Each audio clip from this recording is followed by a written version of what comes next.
Aujourd'hui, dans Jouir de la vie de tous les jours, vous pouvez apprendre des stratégies clés pour vous protéger contre un ennemi qui travaille sans arrêt pour vous fatiguer et vous épuiser.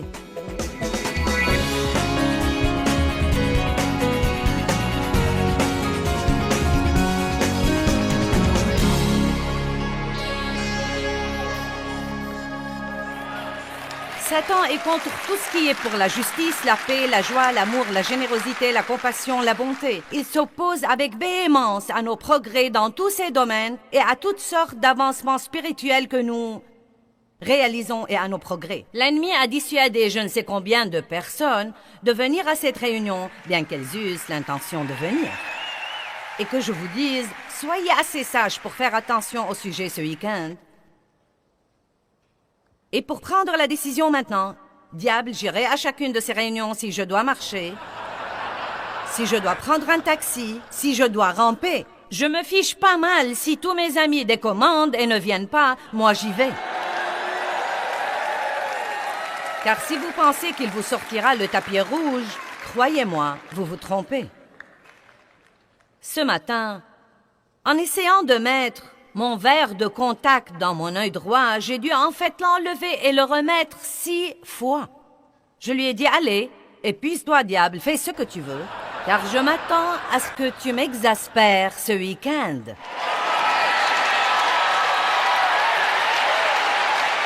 J'ai beaucoup d'expérience sur ce plan, mais il faut du courage pour prêcher ce genre de truc. Amen? Maintenant, quand nous combattons l'ennemi dans notre vie, nous devons nous rappeler que nous nous combattons non pas pour la victoire, mais de la victoire.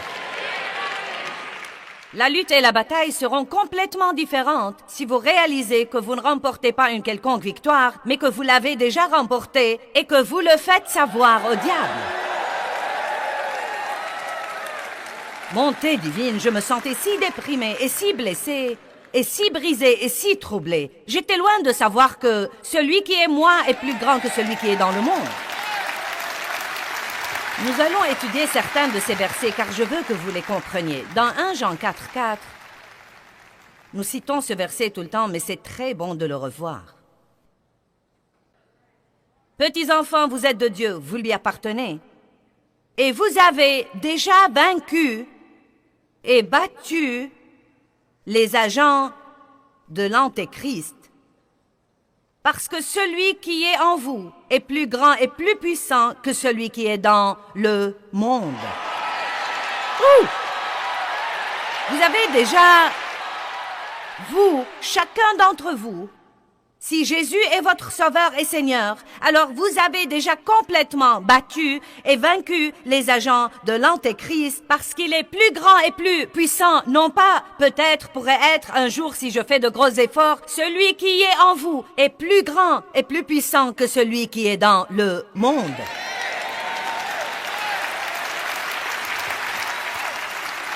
Si c'est vrai, pourquoi donc ai-je tous ces problèmes?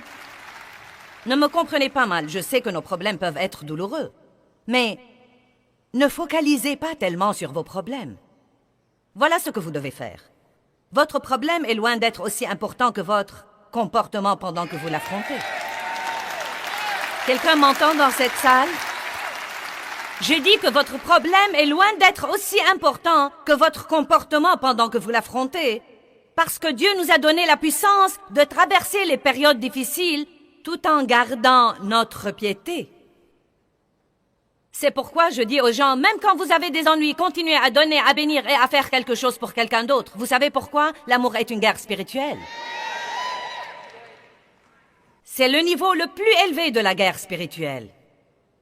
Quand vous avez l'impression que quelqu'un vous a arraché vos entrailles, et tout en vous est saignant et meurtri, et que vous faites exprès quelque chose pour quelqu'un d'autre, non, mais croyez-moi, le diable va sûrement craquer. Romains chapitre 8, verset 37, nous connaissons bien ce verset. Nous sommes plus que vainqueurs par le Christ. Non pas nous serons, il se peut que nous soyons, nous sommes plus que vainqueurs. Quelqu'un qui est plus que vainqueur, c'est une femme mariée à un homme qui travaille et touche un salaire et le ramène à la maison et elle le dépense. C'est ce que veut dire être plus que conquérant. C'est ma blague ce soir. Vous feriez mieux de rire.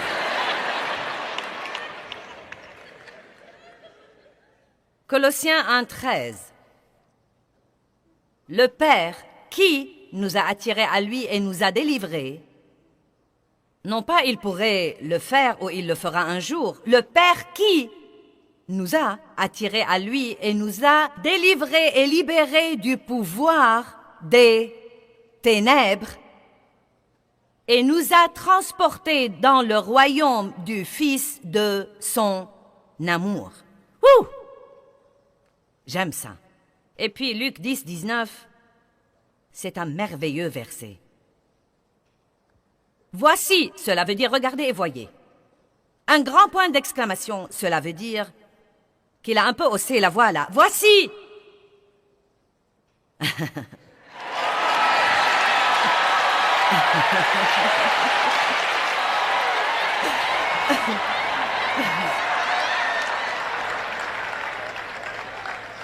Comme un petit clin d'œil de Dieu.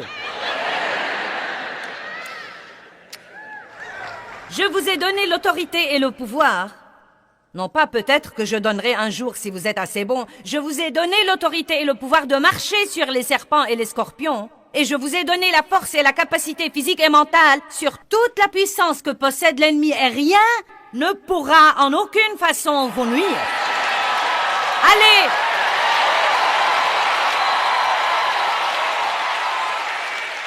N'allez pas ça et là disant « Oh, le monde va à sa ruine, c'est trop tard. » Vous savez quoi? Nous pouvons gagner la guerre qui se déroule si tous les gens qui se font appeler croyants à Jésus-Christ sortaient avec assurance de leur petit compartiment et laissaient luire leur lumière dans ce monde. Sans ça, il n'y aura plus d'espoir. Cette bataille ne va pas être gagnée en nous asseyant dans l'église pour nous nourrir de la parole et ne rien faire avec ça. Amen. Et tous ces incroyants alors? Aimez-les pour qu'ils soient sauvés. Je ne dis pas de laisser les gens vous marcher sur les pieds et abuser de vous, mais le moyen de gagner les perdus, c'est de les aider. Les gens ne peuvent pas contester un amour véritable et constant. Amen. Ce n'est pas aussi difficile que ça. Vous devez tout simplement écouter. Écoutez ce que disent les gens. J'étais dans un magasin de meubles aujourd'hui. Un petit magasin qui vend des articles de décoration et des meubles. Et j'avais une tasse de café avec moi. Et le type a dit, il disait tout le temps, « Oh, ce café me rend fou. » Il a dit, « J'ai si envie d'une tasse de café que je peux à peine supporter. » Donc, vous savez, je pratique la marche dans l'amour. Je ne me lèverai pas pour vous l'enseigner sans le pratiquer. Donc, j'avais quelques personnes avec moi. Je leur ai dit, allez lui chercher une tasse de café. Donc, je lui ai dit, tu aimes le café, hein? Il a dit, oui, j'aime le café. Oh, ça sent si bon. Et je lui ai dit, eh bien, quel genre de café bois-tu? Il a dit, le café noir. Donc, je lui ai dit, quelqu'un va aller te chercher un café. Il a dit, tu n'es pas obligé. J'ai dit, je veux ça. Eh bien, plus tard, il a demandé à quelqu'un de nous ce que nous faisions ici et il a dit, j'habite tout près, je crois que j'irai là ce soir. Je ne sais pas s'il est là ou pas ce soir, mais vous savez quoi? Vous seriez surpris, car les autres s'ouvriront à vous si vous commencez à vous comporter comme vous dites que vous êtes. Amen. Je ne lui ai pas donné un regard religieux et un traité d'évangile, je lui ai donné une tasse de café.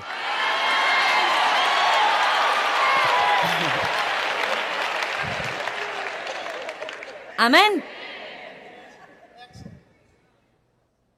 J'avoue que j'ai besoin de m'améliorer sur le plan du café. J'étais au Canada.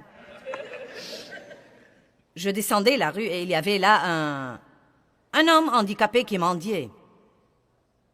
Et donc, nous lui avons donné de l'argent.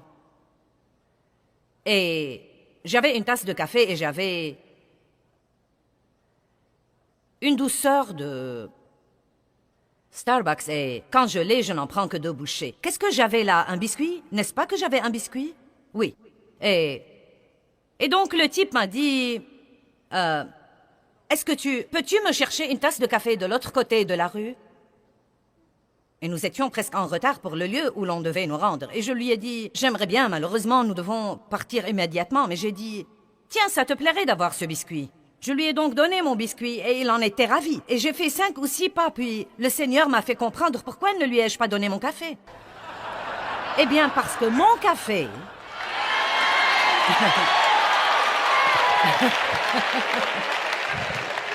Non, mais c'est comme... Non, mais franchement, c'est triste, mais je n'ai même pas pensé à lui donner mon café parce que je voulais mon café. Je ne voulais pas le biscuit, mais je voulais bien le café. Allez maintenant, vous voyez comment nous sommes. Donc j'avais 2 choix, soit lui donner un café qui était un cappuccino avec la bonne quantité de lait, soit prendre le risque d'être en retard et lui chercher un café. J'ai pris le risque et nous lui avons cherché un café.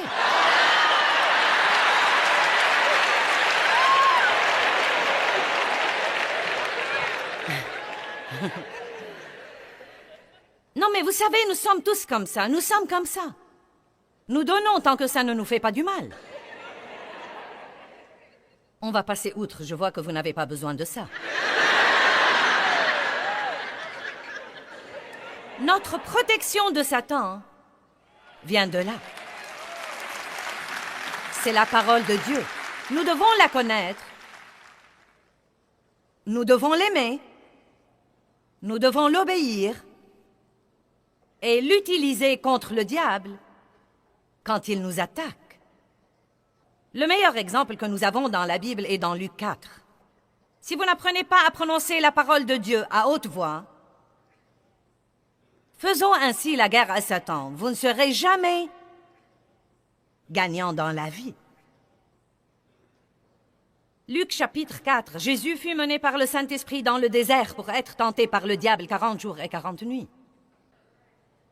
C'est quelque chose qui devait être établi dans sa vie avant de commencer son ministère. C'est merveilleux de parler de la victoire, mais vous serez testés. Chacun devrait combattre son propre Goliath et gagner sa bataille. Jésus a été mené par le Saint-Esprit dans le désert pour être tenté. Dieu ne l'a pas tenté. Mais un point devait être prouvé à l'ennemi. Et Jésus avait besoin de l'expérience de l'avoir vaincu. Nous devons comprendre ça. Donc, Luc chapitre 4, à partir du verset 3, je crois.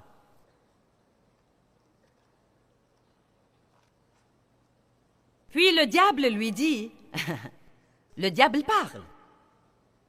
Non pas comme je vous parle à haute voix, mais il met des idées dans votre pensée et il vous parle parfois à travers les autres. Quand Pierre a dit à Jésus, « Oh, tu ne dois pas aller à Jérusalem et endurer toutes ces souffrances et aller à la croix », Jésus s'est retourné et lui a dit, « Arrière de moi, Satan ». L'ennemi vous parlera parfois à travers les autres, parfois à travers des gens qui vous aiment et se soucient de vous et qui ne réalisent pas qu'ils sont sans le savoir utilisés par l'ennemi pour vous décourager, pour vous blesser, pour vous déprimer. C'est pourquoi, frères et sœurs, nous devons encourager les autres. Nous devons les édifier. Que ce soit normal pour vous ou pas, vous devez apprendre à dire toutes les bonnes choses que vous pouvez dire à tout le monde, aussi souvent que possible, parce qu'il y a beaucoup de voix qui démoralisent les gens, qui répriment les gens en ce moment, et nous devons les encourager et les édifier. Nous devons exalter les gens. Le Saint-Esprit encourage et console et édifie. Il est à nos côtés et il nous fortifie pour que nous puissions passer au niveau suivant. Nous devons encourager les autres. Si tu es fils de Dieu, transforme alors cette pierre en un pain. Remarquez que Satan a attaqué son identité. Eh bien, si tu es fils de Dieu, transforme cette pierre en un pain, car Jésus avait faim, il n'avait pas mangé depuis 40 jours. Tout de suite, Jésus lui répondit, il est écrit. Comme c'est puissant. Il est écrit, l'homme ne vivra pas de pain seulement, mais de toute parole qui provient de la bouche de Dieu. Puis Satan lui montra toutes les choses du monde. Le menant sur une haute montagne, il lui montra tous les royaumes de la terre habités en un instant, en un clin d'œil. Et Satan lui dit, « Je te donnerai tout ce pouvoir, toute cette autorité, et toute leur gloire, leur splendeur, leur excellence, leur dignité et leur beauté. Croyez-vous que Satan ne vous offrira pas des jouets et des babioles? Il vous offrira un poste important au travail si vous transigez un peu sur votre intégrité. Il offrira à cette jeune fille un film de cinéma si elle se déshabille et pose pour un magazine. Allez maintenant. Je te donnerai tout ça si tu te prosternes juste une fois devant moi. Je déteste le mensonge, juste une fois. Juste une fois. Juste 7 fois. Combien de fois est-ce que l'ennemi trompe les gens? Juste 7 fois. Plus jamais, mais juste 7 fois. Et Jésus lui dit, il est écrit, tu adoreras le Seigneur, ton Dieu, et tu le serviras, lui seul. Je ne m'inclinerai pas devant toi, pas une fois, pas 2 fois, pas une demi-fois. Je me prosternerai devant Dieu. Et puis une 3e fois, Satan lui a dit, eh bien maintenant, si tu es fils de Dieu, pourquoi ne te jettes-tu d'ici en bas, car Dieu a dit, maintenant le diable commence à lui citer des versets. Satan ne peut-il pas prendre les versets hors contexte et les utiliser dans votre vie? Vous devez croire qu'il peut. C'est pourquoi vous devez être un peu prudent à l'égard de ces trucs. J'ai besoin de t'écouter, Dieu. Wow!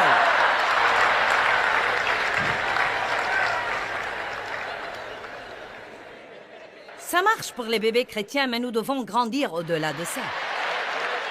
Non, mais dans le début de ma marche avec Dieu, je pouvais avoir les choses les plus incroyables en faisant ça.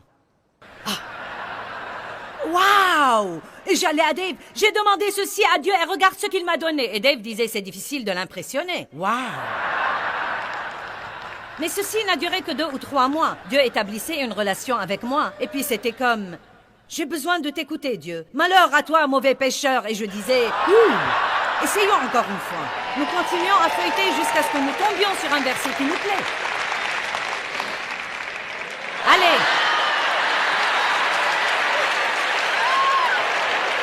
Si vous ne tirez pas la promesse voulue de la boîte à promesses, vous en tirez une autre.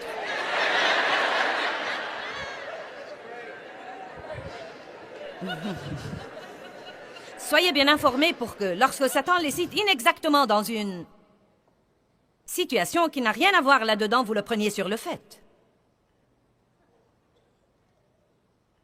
Satan a dit à Jésus, eh bien, si tu es fils de Dieu, allez, fais quelque chose. Fais tes preuves. Vous ne serez pas libre jusqu'à ce que vous sachiez que vous n'êtes pas obligé d'impressionner quelqu'un ou de prouver quoi que ce soit à quelqu'un. Vous ressentez une telle liberté quand vous n'essayez pas d'impressionner les autres. Amen?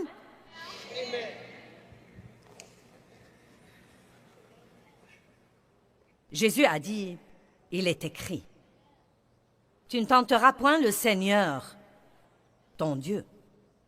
Il a dit, je ne vais pas faire un sot miracle pour t'impressionner, bien que je puisse le faire, parce que Dieu dit de ne pas le tester, de ne pas le tenter, de ne pas l'éprouver.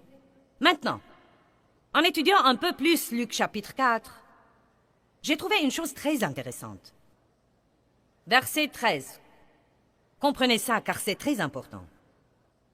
Et ayant accompli toute tentation, le cycle complet, le diable se retira d'avec lui, temporairement, c'est-à-dire qu'il s'éloigna de lui jusqu'à un moment plus opportun et plus favorable. Oh! Vous savez ce que cela veut dire? Qu'il ne vous laissera jamais tranquille. pas de façon permanente et complète. Il s'éloignera pour quelque temps. Avez-vous jamais remarqué que la tentation et les épreuves viennent parfois par cycle? C'est comme mince alors. Combien de choses peuvent tourner mal à la fois? Eh bien, assez pour que le diable essaye de vous épuiser. La Bible dit que Satan cherche à épuiser les saints. Et certains sont venus ici ce soir en pensant « Oh, je suis foutu, Dieu, je suis complètement, totalement épuisé. » Et maintenant, vous sortirez ce soir en disant « Ça y est, je sais qui je suis. » Je ne vais pas renoncer, je ne vais pas abandonner. Celui qui est en moi est plus grand que celui qui est dans le monde. J'ai déjà gagné la guerre, je suis plus que vainqueur, Dieu est avec moi. Vous voyez, le diable veut que vous vous réveilliez le matin et que vous soyez passif. Eh bien, je voulais aller à la réunion de Joyce Meyer. J'aurais bien voulu en avoir envie. J'aurais bien voulu que mon ami n'ait pas décommandé, car je ne veux pas aller toute seule.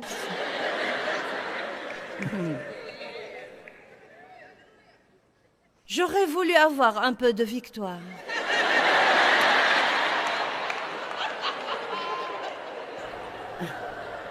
Et le diable vous dit,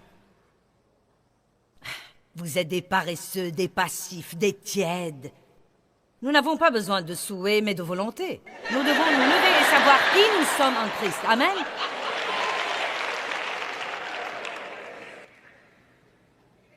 Jean 17, 11 et 12 dit que nous sommes gardés en sécurité dans la connaissance de Dieu. Notre sécurité. Vous savez, je rends grâce à Dieu pour ce que je sais. J'ai toujours beaucoup de choses à apprendre, mais je sais beaucoup de choses aussi. Ça fait 32 ans que j'étudie la Bible diligemment. J'ai usé des douzaines de Bibles. Je rends grâce à Dieu pour ce que je sais.